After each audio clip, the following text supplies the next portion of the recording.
Assalamualaikum warahmatullahi wabarakatuh. Kami dari kelompok 1 akan mempresentasikan materi mengenai taat. Pengertian taat. Menurut bahasa, taat artinya patuh atau tunduk. Adapun menurut istilah, taat berarti upaya untuk selalu mengikuti petunjuk Allah Subhanahu wa taala dengan cara melaksanakan perintah dan menjauhi larangannya. Hukum taat kepada Allah adalah wajib.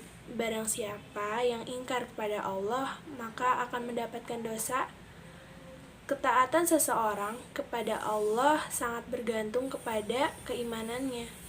Semakin kuat imannya, maka semakin taat pula kepada Allah. Dalam kehidupan beragama, sikap taat adalah modal penting bagi setiap pemeluk agama.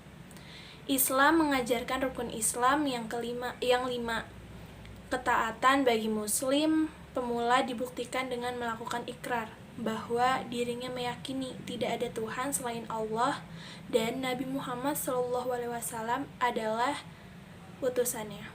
Tidak cukup di situ saja.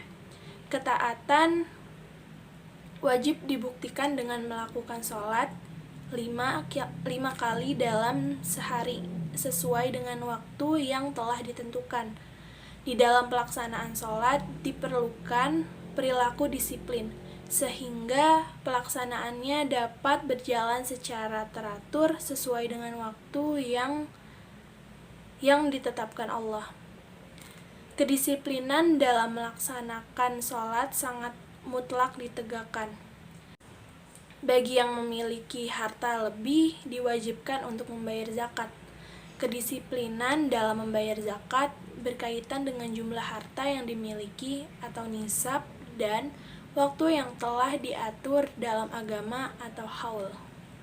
Di bulan Ramadan, seorang muslim wajib melaksanakan puasa. Walau panas menyengat, tenggorokan kering, perut keroncong, seorang muslim sejati tidak akan memendulikannya. Puasa akan tetap dilakukannya. Ia tidak akan makan, minum, dan melampiaskan nafsunya hingga maghrib tiba. Puasa membutuhkan perilaku disiplin pula.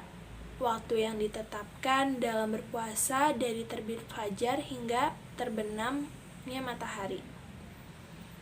Jika seorang makan sebelum terbenamnya matahari, maka puasanya batal. Bagi yang memiliki harta dan kondisi fisik baik, diwajibkan pula melaksanakan haji atau berkunjung ke Baitullah.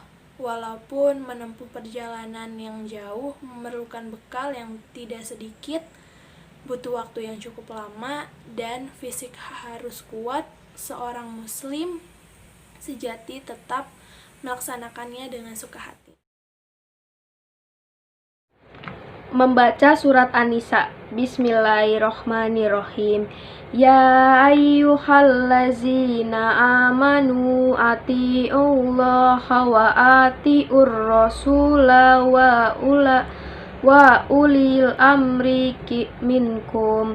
Fa in tanaza'tum fi syai'in faruduhu illallahi wa rasuli in kuntum tu'minuna billahi wal yaumil akhir. Zalika khairu wa ahsanu ta'wilah. Artinya, wahai orang-orang yang beriman, taatilah Allah dan taatilah Rasul dan ulil amri di antara kamu. Kemudian, jika kamu berbeda pendapat tentang sesuatu, maka kembalikanlah kepada Allah dan Rasul. Jika kamu beriman kepada Allah dan hari kemudian, yang demikian itu lebih utama dan lebih baik akibatnya. Isi kandungan surat An-Nisa. Dalam surat ini, Allah memulai ayat ini dengan nida atau seruan. Suatu hukum yang diawali dengan seruan menunjukkan pentingnya perhatian, karena fungsi seruan membuat orang untuk memperhatikan apa yang akan disampaikan. Kemudian di dalam seruan ini mengandung sifat iman, merupakan isyarat bahwa apa yang akan disampaikan merupakan bagian dari konsekuensi iman. Ayat di atas menjelaskan tentang kewajiban orang yang beriman untuk menaati perintah Allah, Rasulnya, dan ulil amri. Pada akhir ayat di atas dijelaskan bahwa jika ada suatu perkara yang dipersilakan dan tidak tercapai kata sepakat atasnya, maka perkara tersebut wajib dikembalikan kepada Al-Quran dan hadis. Poin kedua, saya akan menjelaskan hadis tentang taat. Dari Abu Hurairah radhiyallahu anhu berkata, Rasulullah bersabda, "Barang siapa yang taat kepadaku, maka ia telah taat kepada Allah Subhanahu wa taala. Dan barang siapa yang telah bermaksud kepadaku, maka ia telah bermaksud kepada Allah Subhanahu wa taala. Dan siapa yang taat kepada pemimpin yang telah aku angkat, maka ia telah taat kepadaku. Dan barang siapa yang telah melanggar perintah pemimpin yang telah aku angkat, maka ia telah bermaksiat kepadaku." Hadis riwayat Bukhari dan Muslim. Seperti hadis di atas, kita sebagai umat muslim wajib menghormati dan menaati Allah Subhanahu wa taala, Rasulullah SAW dan ulil amri. Rasulullah juga mengatakan bahwa barang siapa yang taat kepadaku, maka ia akan taat kepada Allah juga. Dan sebaliknya, jika kita tidak taat kepadanya, maka dianggap kita bermaksud kepada Allah Subhanahu wa taala. Di dalam hadis ini juga dikatakan bahwa kita harus menghormati dan menaati semua perintah ulil amri. Karena ulil amri ini adalah pemimpin atau alim ulama. Artinya, kita wajib menaati semua perintah ulil amri karena ulil amri tersebut telah memenuhi kriteria yang telah ditetapkan oleh Allah dan Rasulullah. Perilaku orang yang taat sebagai umat Islam, kita berkewajiban untuk menjalankan segala perintah Allah dan Rasulnya. Dengan menjalankan perintah Allah dan Rasulnya dan meninggalkan segala larangannya, kita termasuk golongan orang yang bertakwa. Derajat orang yang bertakwa merupakan derajat orang yang paling mulia di sisi Allah. Di hadapan Allah, semua manusia berderajat sama. Yang membedakan hanyalah ketakwaan seseorang.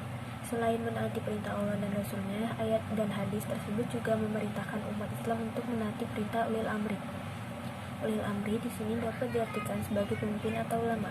Ketaatan kepada ulil amri berbeda dengan ketaatan kepada Allah dan Rasulnya. Menaati apa yang diperintahkan Allah dan Rasulnya merupakan kewajiban yang mutlak harus kita jalani karena segala sesuatu yang datangnya dari Allah dan Rasulnya merupakan sesuatu yang pasti kebenarannya dan mendatangkan manfaat untuk kita. Berbeda dengan ulil amri yang merupakan manusia biasa yang tak luput dari kesalahan. Jika perintahnya bertentangan dengan Al-Quran dan hadis, kita wajib meninggalkannya, bahkan kita wajib menentangnya. D. Penerapan sikap taat dalam kehidupan sehari-hari. 1. Ketaatan kepada Allah. Ketaatan kepada Allah menepati posisi ketaatan tertinggi. Menjauhi larangannya merupakan cara menunjukkan ketaatan kepada Allah, misalkan dengan cara menunaikan sholat, membayar zakat, dan menunaikan ibadah haji. 2. Ketaatan kepada Nabi merupakan wahyu dari Allah dalam posisi yang terhormat. Dalam ketaatan seorang muslim, Allah menyatakan bahwa menaati Rasulullah dengan menaati Allah. 3. Ketaatan kepada ulil amri. Syarat ketaatan ulil amri adalah tidak boleh bertentangan dengan aturan Allah. Orang yang memiliki sifat taat adalah sifat jujur, bertanggung jawab, dan disiplin.